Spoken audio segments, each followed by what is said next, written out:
이제 이 시간 하나님의 말씀 사도행전 2장 38절과 39절 두 절 말씀을 제가 봉독하겠습니다. 사도행전 2장 38절과 39절 말씀입니다. 베드로가 가로되 너희가 회개하여 각각 예수 그리스도의 이름으로 세례를 받고 죄 사함을 얻으라. 그리하면 성령을 선물로 받으리니 이 약속은 너희와 너희 자녀 모든 먼데 사람 곧 주 우리 하나님이 얼마든지 부르시는 자들에게 하신 것이라 하고. 아멘. 우리가 이제 이 사도행전 2장은 보통 성령장이라고도 말씀을 많이 합니다. 초대교회에 하나님께서 교회를 세우시기 위해서 역사하신 최초의 성령님의 이 임재하심이 오순절 사도들이 기도하던 방에 이제 함께 하셨습니다. 이 말씀을 준비하면서 새로운 것을 하나 깨닫게 되었습니다. 우리가 이렇게 성령님이 임재하셨을 때 첫째 나타난 역사적 사건이 뭔가요? 어떤 성령님의 역사심이 일어났습니까? 오늘 이 자리에 이 지금 120명의 사도들이 모여서 기도하는 가운데 임하신 성령님이 어떤 성령님이시죠? 그 역사심이 무엇으로 나타났죠? 방언으로 나타났죠. 왜 방언이었을까요?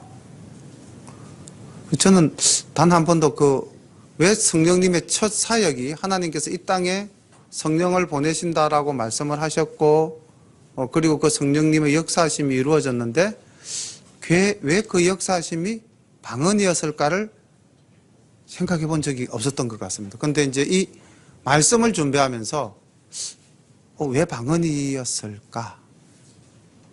이런 생각을 하면서 말씀을 상고해 보니까 여기에도 놀라운 하나님의 섭리가 있으시더라고요.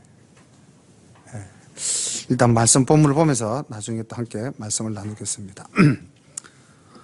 오순절 날이 이미 이름에 저희가 다 같이 한 곳에 모였더니 홀련히 하늘로서 급하고 강한 바람 같은 소리가 있어 저희 앉은 온 집에 가득하며 불의 혀같이 갈라지는 것이 저희에게 보여 각 사람 위에 임하여 있더니 저희가 다 성령의 충만함을 받고 성령이 말하게 하심을 따라 다른 방언으로 말하기를 시작하니라. 그러니까 지금 이 오순절 모였던 이 무리에게 성령이 임하셨는데 그 임하신 성령님의 역사하심이 각기 다른 방언으로 말하게 하심이었습니다. 그때의 경건한 유대인이 천하 각국으로부터 와서 예루살렘에 우거하더니 이 소리가 나매 큰 무리가 모여 각각 자기 방언으로 제자들의 말하는 것을 듣고 소동하여 다 놀라 기이 여기어 이르되 보라 이 말하는 사람이 다 갈릴리 사람이 아니냐. 자, 그러니까 지금 성령님의 역사하심이 일어났고 이것이 많은 경건한 유대인들에게 지금 알려지기 시작했죠. 다시 말하면 성령님의 역사하심이 이들에게 나타나기 시작했습니다. 그런데 이 천하 각국으로 온 사람, 그리고 이 사람이 표현한 것이 자기의 방언으로 제자들의 말하는 것을 듣고 천하 각국으로 온 사람이 지금 제자들이 입을 열어 증거했습니다. 방언으로 저기 보니까 따라 다른 방언으로 말하기 시작했는데 그럼 이 또 말은 어떤 말인가? 이들이 지금 말을 하기 시작했잖아요. 그죠? 이 말은 어떤 내용을 가진 말인가? 그냥 하나님과 나와의 영적인 소통을 위한 말인가? 지금 어떤 말이었을까요? 이게 여기서 다 나옵니다. 보겠습니다. 8절입니다. 우리 각 사람의 난 곳 방언으로 듣게 되는 것이 어찌면요?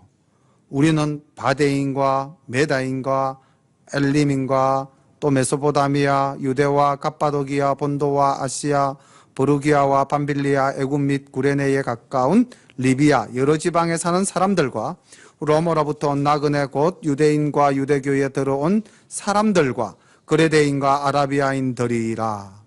우리가 다 우리의 각 방언으로, 그 다음 말씀이 하나님의 큰 일을 말함을 듣는도다. 그러니까 지금 제자들이 각 나라 방언으로 말한 것은 어떤 말씀입니까? 하나님을 증거하는 말씀이었다는 거죠. 그런데 제가 지금 이렇게 여러분들께 말씀하면 이거는 한국에서 한국어로 말하는 거였는데, 여기 지금 미국인도 앉아있고 일본인도 앉아있고 아라비아인들도 앉아있고 인도네시아인도 앉아있고 베트남인도 앉아있는데 120명의 사도들이 각기 말을 하는데, 한 사람은 영어로, 한 사람은 일어로, 한 사람은 중국어로, 한 사람은 인도네시아어로, 한 사람은 베트남어로 말을 했다는 겁니다. 그런데 그들이 말한 것이 무엇이냐? 다 하나님을 증거하는, 하나님의 능력을 나타내는 말들이었다는 것입니다. 이것이 방언이었어요. 방언의 역사입니다. 자, 그러면은 왜 하나님께서 이 천하 각국으로 온 사람들, 지금 바데, 메데, 엘람은 오늘날의 이란, 이라크 지방, 즉 중동 지역 쪽 사람들이고요. 그 다음에 갑바도기아, 버루기아, 밤빌리아, 본도, 아시아 이쪽은 터키 쪽 사람들입니다. 그리고 리비아, 애굽 이것은 아프리카 쪽이죠. 그러니까 이게 가만히 보니까 무슨 족? 함족. 무슨 족? 셈족. 무슨 족? 야벳족. 노아의 후손으로부터 각 나라로 퍼져나간 사람들과 동일하다는 거죠. 그리고 또 하나, 우리가 언어 하면 생각나는 창세기의 역사 기억나시죠? 사람들이 하나님이 계신 하늘에 닿자 그러고 교만하여서 하나님과 경쟁한다고 바벨탑 쌓았잖아요. 그때 하나님이 역사하신 것이 무엇이었죠? 말을 흩어버렸죠. 그러니까 그 전까지는 하나의 언어였지만은 바벨탑 사건 이후로 언어가 혼잡해졌습니다. 우리가 창세기 11장 7절에 가면은 하나님께서 인간들을 내려보시고 이렇게 말씀하시죠. 자, 우리가 내려가서 거기서 그들의 언어를 혼잡하게 하여 그들로 서로 알아듣지 못하게 하자. 그리고 9절에 가니까 그 이름을 바벨이라 하니 이는 여호와께서 거기서 온 땅의 언어를 혼잡하게 하셨습니다. 그러니까 사람이 교만하여 하나님과 대항하니까, 다시 말하면 사탄이 하나님에게 대적하는 마음을 인간에게 품게 하니까 하나님께서 언어를 혼잡케 하시고 말을 흩어버렸어요. 그 역사가 오순절 이 성령님의 역사하시기 이전까지의 인류의 역사였습니다. 하나님이 흩으셨던 것을 하나님이 다시 어떻게 했습니까? 방언으로 모으셨던 겁니다. 그러니까 성령님의 역사는 흩어진 것을 연합하게 하는 것이 성령님의 역사다. 반대로 사탄이 역사하는 것은 우리를 교만케 하여 모여있는 우리를 흩어버리게 하는 것이 마귀의 역사다라는 것이 여기서 이제 연결이 되더라고요. 그래서 왜 하나님께서 방언으로 이렇게 역사하셨는가? 다시 말하면 성령님의 첫 사역이 흩어졌던 무리를 어떻게 했다? 모았다는 겁니다. 어디에? 하나님 앞으로. 이것이 놀라운 오순절 성령의 역사라는 것입니다. 그러니까 우리가 오늘날도 교회 안에서 찢어지고 흩어지기보다는 어떻게 해야 된다? 모이기를 힘쓰는 저희들이 되어야 됩니다. 마음을 모으고 기도를 모으고 찬양을 모으고 또 뜻도 모으고, 그렇게 해서 하나님의 일을 이루어 나가는 것이 우리의 사명인 줄로 믿습니다. 11절 봅니다. 그레데인과 아라비아인들이라. 우리가 다 우리의 각 방언으로 하나님의 큰 일을 말함을 듣는도다. 그러니까 성령님 역사하셔서 제자들의 입을 통하여 각 나라 말로 말씀하게 하신 것은 하나님의 놀라운 은혜의 말씀이었다는 거죠. 다 놀라며 대적하여 서로 가로되 이 어찐 일이냐 하며 또 어떤 이들은 조롱하여 가로되 저희가 세술에 취하였다 하더라. 여기도 보면은 참 택한 자와 택하지 않은 자, 하나님께서 부르시는 자와 끝까지 거역하는 자의 모습이 보이죠. 오늘날도 이 비슷한 모습을 우리가 나가서 전도하다 보면은 만날 수 있잖아요. 우리가 주님의 이름을 전가하면은 어떤 사람은 우리가 주는 물건을 받으면서 우리의 말을 듣는 사람이 있습니다. 근데 또 어떤 사람에게는 전도지나 이런 전도 물품을 주면서 말씀을 전가하면은 아, 괜찮아요. 나는 뭐 예수 안 믿어요. 뭐 이렇게 완전히 거절하는 사람들 있잖아요. 오늘 거룩한 성령님의 역사가 나타나서 자기들 입으로 이렇게 이야기했어요. 저 사람들은 우리나라 사람들이 아니야. 갈릴리 사람들이야. 그런데 어떻게 우리 말을 하지? 그런데 생각해, 이게 술에 취해서 이루어질 수 있는 일이 도저히 아니잖아요.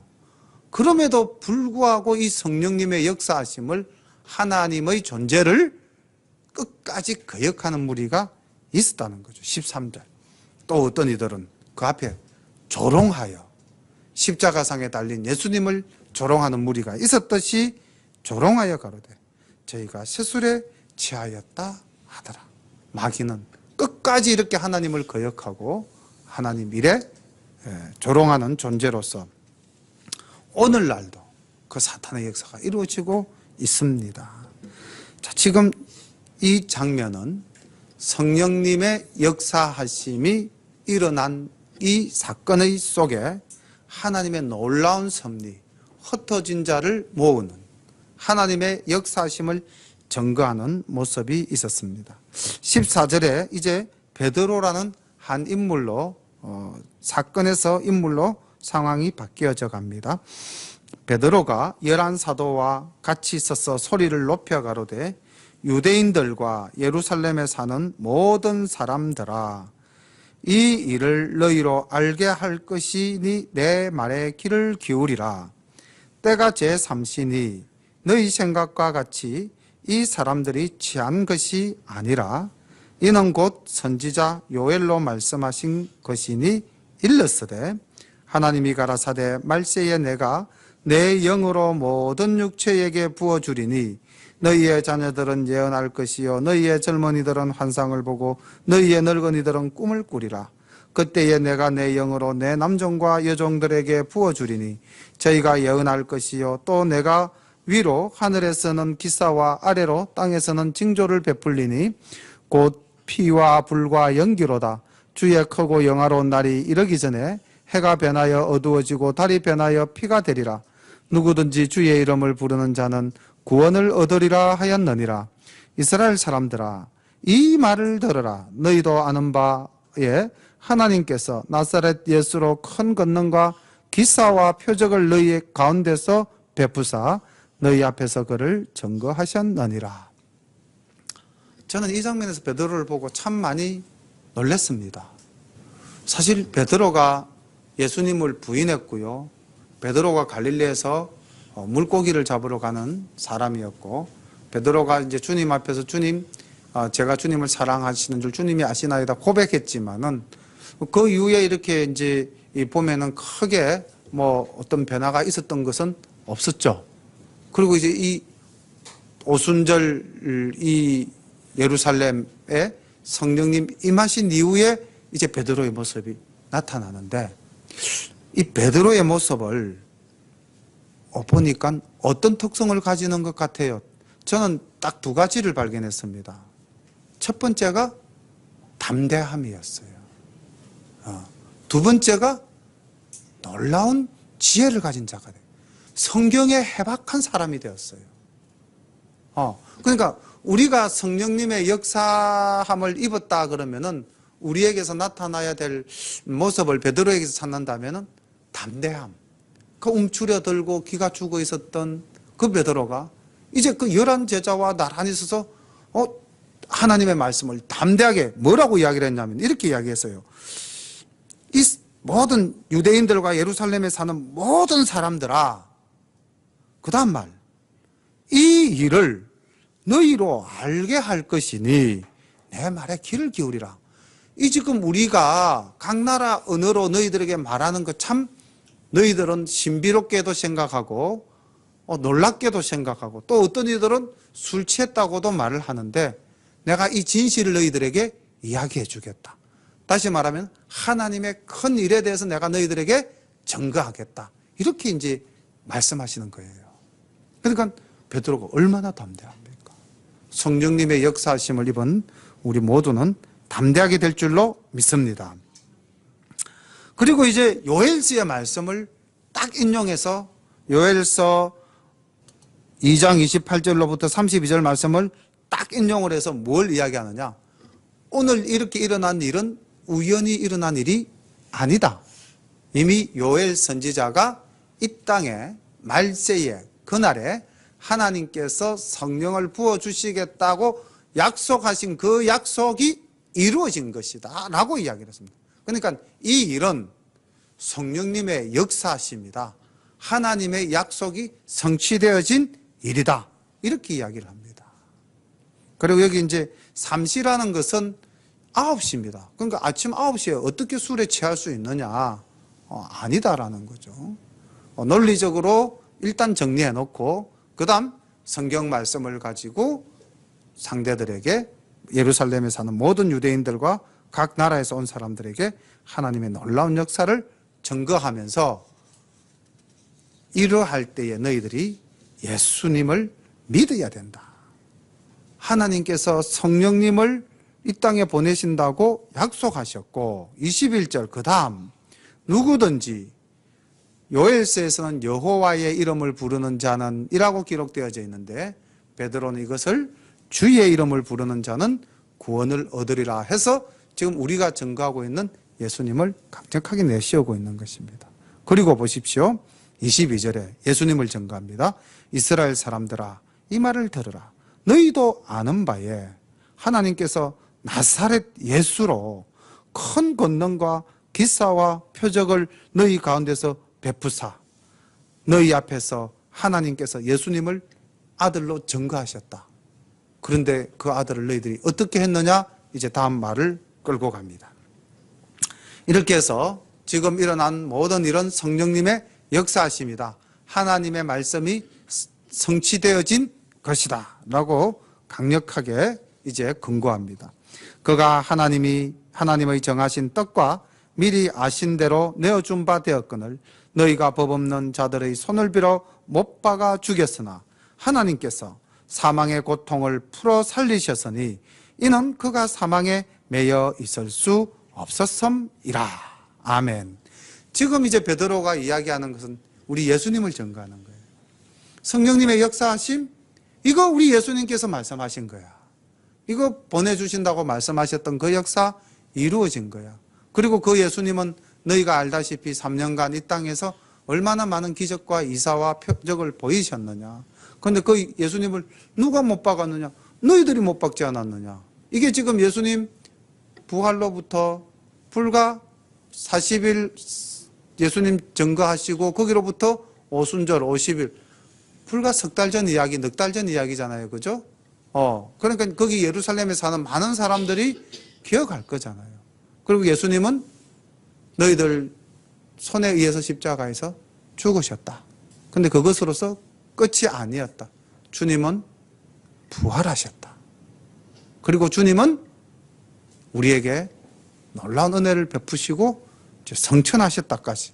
그러니까 지금 베드로가 증거하는 것은 예수님의 사역과 예수님의 십자가상의 죽음과 예수님의 부활하심과 예수님의 성천하심까지 지금 이야기합니다. 보십시오. 그것도 또 그냥 이야기하는 것이 아니라 놀랍게도 시편에서 다윗이 고백한 말씀을 인용해서 증거합니다. 24절 보겠습니다.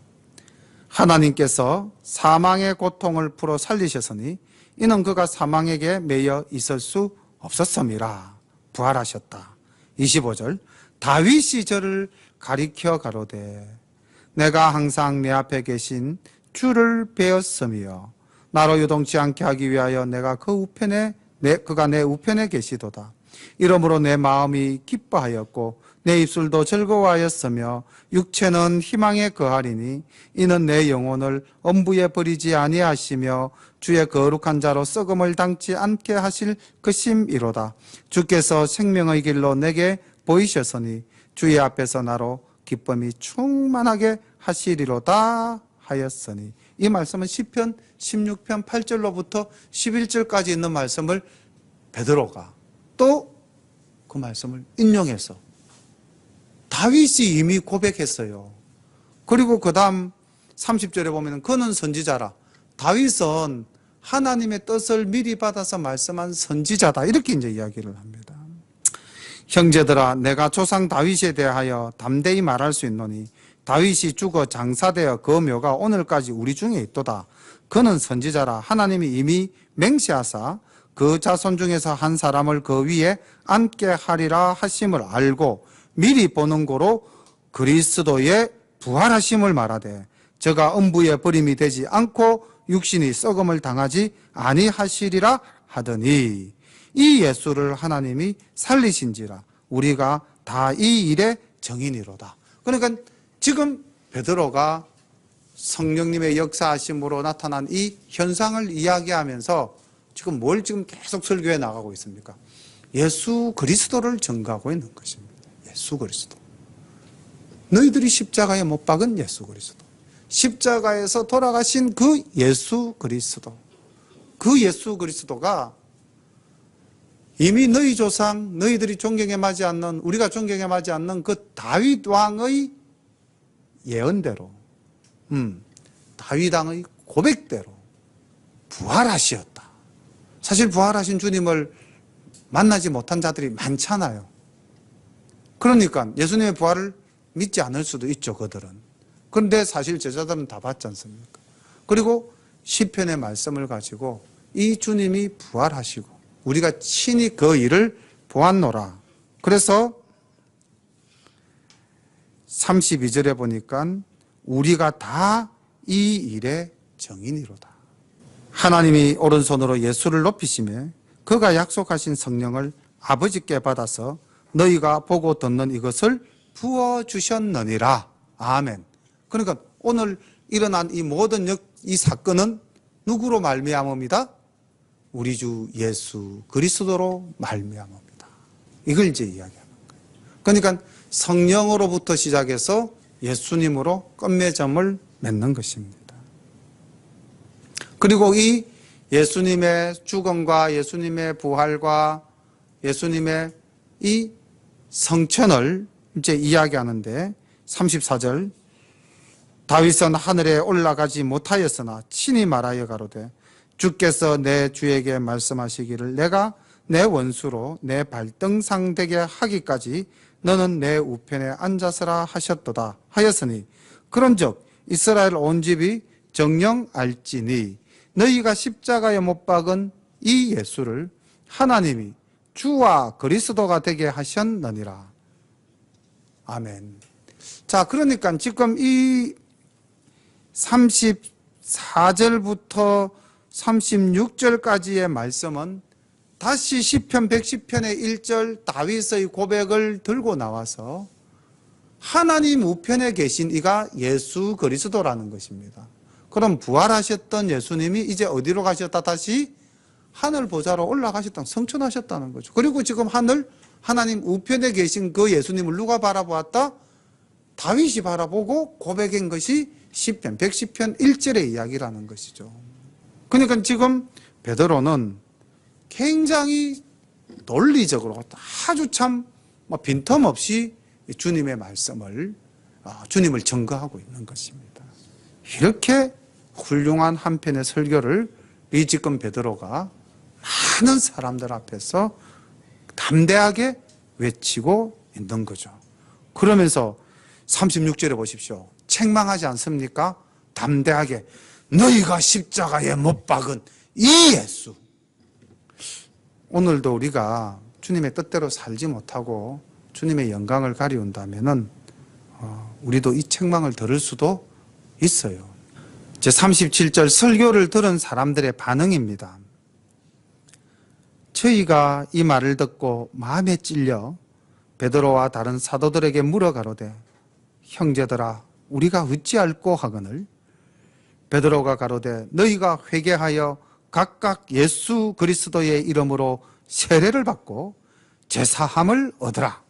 그리하면 성령을 선물로 받으리니 이 약속은 너희와 너희 자녀와 모든 먼데 사람 곧 주 우리 하나님이 얼마든지 부르시는 자들에게 하신 것이라 하고 또 여러 말로 확정하며 권하여 가로되 너희가 이 패역한 세대에서 구원을 받으라 하니 그 말을 받은 사람들은 세례를 받으며 이날의 제자의 수가 3,000이나 더하더라. 아멘.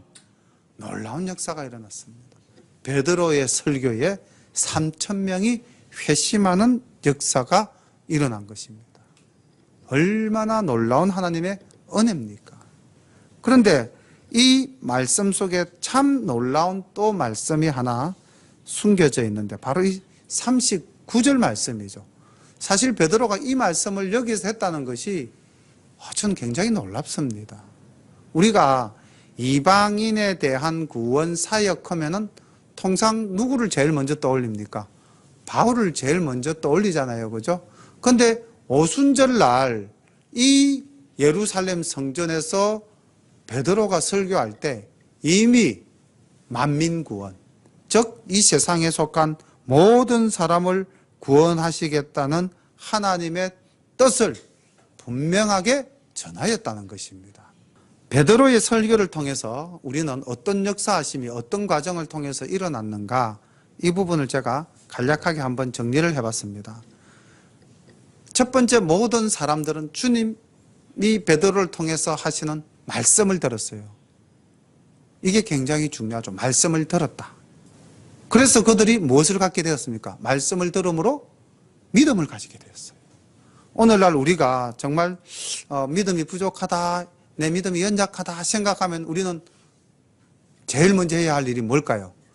말씀을 보는 겁니다. 뭐 이제 들을 수 있으면 더 좋지만은 우리가 늘 뭐 이 성경책 끼고 사니까 말씀을 보면 하나님께서 음성으로 들려주시겠죠, 우리에게. 그래서 하나님의 말씀을 들어야 됩니다. 말씀을 듣고 말씀을 들을 때 우리에게 어떤 내적 변화가 일어나야 되는가? 이제 이게 있어야 됩니다. 말씀을 그냥 형식적으로 그릭듯이 읽으면 안 되는 거죠. 그죠?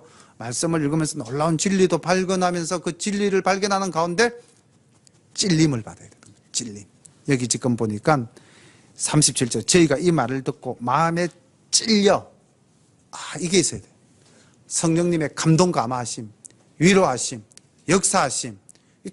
얼마나 좋은 겁니까? 찔리다 그러니까 아프다, 나쁘게 생각하지 마시고 성령님이 우리를 주장하여 주시고 우리를 안아주시는 그 사랑의 모습이잖아요. 마음이 찔려. 그 다음 사도들에게 물었죠. 그러니까 베드로가 뭐라고 그랬습니까? 회개하라고 그랬죠. 너희가 회개하라. 저는 회개는 우리가 성령님과 함께하는 첫 발걸음을 떼는 것이다. 회개는 정말 하나님의 놀라운 선물이에요. 네. 그래서 우리가 회개하는 것이 좀 부끄럽다, 회개하는 것이 좀 주저스럽다 이렇게 생각하실 수 있는데 아닙니다. 회개는 하나님이 우리에게 주신 정말 놀라운 선물이에요. 회개는 성령님이 우리 안에서 이제 살아 숨쉬기 시작하는 그 첫 발걸음을 뛰시는 거고 우리가 그것을 손잡고 따라가는 일인 것입니다. 그 다음 주님을 마음에 영접하는 거죠. 우리는 다 영접하고 세례를 다 받았습니다. 그리고 지금 여기서 예수의 이름으로 세례를 받아라 라는 것은 이제 오늘날 우리가 흔히 말하는 교회에서 행해지는 물세례입니다. 일반적인 세례죠. 그런데 이 세례를 받고 나면 마지막으로 어떤 놀라운 역사가 일어난다? 성령을 선물로 받는다. 다시 한 번 더 우리는 불세례를 받아야 됩니다. 요한이 나는 물로서 세례를 주거니와 다음에 오시는 분은 물과 성령으로서, 물과 불로서 너희들에게 세례를 줄 것이다. 이제 그 놀라운 역사가 일어나는 것입니다. 이 역사가 초대교회의 태동에서 이루어졌다. 오늘 이게 지금 예루살렘 교회가 만들어지는 장면입니다. 그러니까 우리가 사도행전 1장에서 이제 보면은 그 주님 돌아가시고 성천하시고 남은 제자들이 모여서 전혀 기도에 힘쓰지 않습니까? 힘쓰고 기도할 때에 성령님 임재하셨고 그 임재하신 성령님의 역사하심을 받아서 베드로가 말씀을 전파하고 그 말씀을 듣고 3,000명의 교인이 생겨서 예루살렘 교회가 이제 생겨난 것입니다. 자, 그럼 이제 생겨난 교회의 모습은 어떠했는가? 이제 초대 교회의 모습을 42절부터 소개하고 있습니다. 저희가 사도의 가르침을 받아 서로 교제하며 떡을 떼며 기도하기를 전혀 힘쓰니라. 사람마다 두려워하는데도 사도들로 인하여 기사와 표적이 많이 나타나니 믿는 사람이 다 함께 있어 모든 물건을 서로 통용하고 또 재산과 소유를 팔아 각 사람의 필요를 따라 나눠주고 날마다 마음을 같이하여 성전에 모이기를 힘쓰고 집에서 떡을 떼며 기쁨과 순전한 마음으로 음식을 먹고 하나님을 찬미하며 또 온 백성에게 칭송을 받으니 주께서 구원받는 사람을 날마다 더하게 하시니라. 아멘. 이 초대 예루살렘 교회가 이제 어떻게 교회 생활이 이루어졌고 그 결과 어떤 부흥의 역사가 일어났는가. 마지막 구절에 보니까 구원받는 사람을 날마다 더하게 하시니라. 교회는 점점 부흥되어져 갔다는 것입니다. 그러면은 도대체 예루살렘 교회 성도들이 어떻게 했길래 이렇게 부흥의 역사가 일어났는가? 오늘 우리 열린교회가 부흥하려면은 우리는 어떻게 해야 하는가? 이 초대교회 성도들의 모습에서 우리가 본받아야 할 점들은 무엇인가 정리를 한 6가지로 해봤습니다. 이 본문을 바탕으로 해서. 첫 번째, 우리는 부지런히 말씀을 배워야 하고 말씀을 들어야 하고 말씀을 읽어야 합니다. 가르침을 받아야 합니다. 내 힘으로 안 되면은 교역자를 통해서 또 아니면은 요즘 세상 얼마나 좋습니까? 인터넷 방송을 통해서라도 항상 말씀을 배우는 말씀의 가르침을 받아야 됩니다. 저희가 사도의 가르침을 받아 말씀을 배워야 된다는 거죠. 두 번째 보니까 서로 교제하며 교회 안에서는 사랑의 교제가 풍성하게 일어나야 됩니다. 저는 우리 교회의 많은 성도님들이 더욱더 많은 교제를 나누었으면 좋겠어요. 주일날만 우리가 한 번 모였다가 헤어지면은 교제가 없잖아요. 그죠? 그러니까 주중에도 만나실 수 있고 식사도 같이 하시고, 예. 앞으로 교회가 정말로 그런 일을 할 수 있도록 적극 돕겠습니다. 여전도에 식사 한번 했다. 그럼 교회에서 그 식사비 되면 되죠. 남전도에 식사했다. 사랑의 교제를 하는데. 그리고 세 번째를 보니까 기도하기를 전혀 힘씁니다. 기도에 힘써야 됩니다. 저는 우리 교회가 하나님께서 놀라운 은혜를 앞으로 부어주실 거라고 확신하는 것이 우리 교회 새벽 기도 오시는 성도 숫자가요. 전체 교회의 교인의 4분의 1이 교회 새벽 기도를 넣으십니다. 아침마다 이렇게 보면 10명 내외, 어떤 날은 예수님의 12제자만큼 모이는 날도 있고요. 이게 얼마나 놀라운 축복입니까? 그렇지 않습니까? 하나님께서 우리 교회처럼 이렇게 또 기도에 힘쓰는 교회도 전체 인원에 대비하면 우리 교회 새벽 기도는 참 신실하게 이루어져 가고 있다. 정말 우리가 기도에 힘쓰고 있는 교회인 줄로 믿습니다. 그리고 네 번째로 46절에 보니까 성전에 모이기를 힘쓴다. 예. 사실 우리가 이제 성전에 모이기를 힘쓴다라는 것은 참 감사한 게 저는 또 이게 특정 인물을 말씀을 드려서 죄송한데 우리 전수님 자매가 정말 성전에 오시는 걸 힘써요. 날마다 오시는 것 같아요. 위에서 성경을 이렇게 정리하고 설교 준비를 늘 하다 보면 밑에서 뭔가가 피아노 소리가 들려요. 그럼 전수님 자매님 오셔가지고 피아노 치고 계시는 거예요. 정말 이렇게 지나가다가 교회 들러서 기도하시고, 예, 또 사람이 있으면 교제하시고, 또 카페에서 봉사하시고, 성전에 모이기를 힘쓴다. 또 예배 시간에 예배에 참여해 주시고 수요 예배, 금요 기도에 주일 예배 모이기를 힘쓰는 그런 우리 열린교회가 되면 참 좋겠습니다. 그리고 47절에 보니까 하나님을 찬미하며, 저는 우리 교회의 찬양이 정말 풍성하게 흘러넘치는 교회가 되기를 간절히 소망합니다. 찬양은 곡조 붙은 기도잖아요. 우리가 좋은 아름다운 찬양, 정말로 하나님께 은혜가 되는 찬양, 하나님께 영광을 돌리는 찬양, 우리에게 은혜가 되는 찬양, 그런 찬양을 참 많이 불렀으면 좋겠습니다. 하나님을 찬미하며. 그 다음 마지막, 이게 이제 교회 내에서 우리가 이렇게 이제 말씀과 교제와 기도와 성전에 모이기와 찬양이 있다면은 이런 모든 것들을 통해서 우리가 주님 말씀하신 대로 이 땅에 무엇과 무엇이 되어야 되겠습니까? 빛과 소금이 되어야 됩니다. 그러니 마지막 내용이 뭡니까? 온 백성에게 칭송을 받았다. 예수 믿는 사람이 손가락질 안 당해야죠. 어디 가면은 우리 열린교회 성도님들은 어디 가도 다 존중받고 인정받는 분이 되시기를 소망합니다. 칭송받아야 됩니다. 야, 너 교회 다닌다면서 뭐 그렇게 하냐? 이거 정말 얼마나 하나님께 영광 가리우는 일입니까? 그래서 교회 가면 사람이 저렇게 되는구나. 이게 이제 우리의 변화되어진 모습들 아니겠습니까?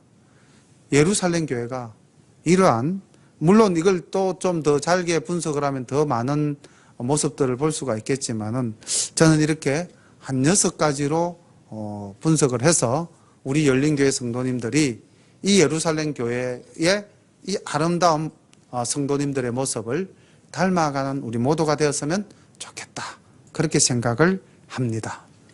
이 구암동에 오늘도 그 구암 중학교에 제가 잠시 다녀왔습니다. 그 상담 선생님을 이제 만나고 왔는데 그러셔요.